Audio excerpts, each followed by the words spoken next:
Pendant ce temps, plusieurs familles d'otages franco-israéliens sont à Paris pour réclamer l'aide de la France. 9 Français sont portés disparus, rappelons-le, depuis le 7 octobre dernier. Des familles reçues cet après-midi à l'Assemblée nationale où tous les députés les ont applaudis debout.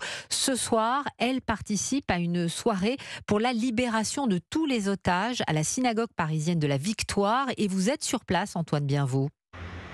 Oui, Hélène, ces familles d'otages qui vont prendre la parole ici. Et pour les écouter, ce sont plusieurs centaines de personnes de confession juive qui sont en train d'entrer dans cette grande synagogue. Beaucoup de gravité sur les visages depuis tout à l'heure. Tous ont une pensée pour les 238 otages, dont 9 Français toujours retenus à Gaza. Nathalie était en Israël au moment de l'attaque du Hamas. Il était fondamental pour elle de venir apporter son soutien ce soir. On ne s'attendait pas du tout, quoi. Ça a été un choc. On se sent tellement bouleversé et on essaye de faire tout ce qu'on peut pour être avec eux, par la pensée, par notre présence. Comme on ne peut pas être là-bas, on fait ce qu'on peut ici, voilà.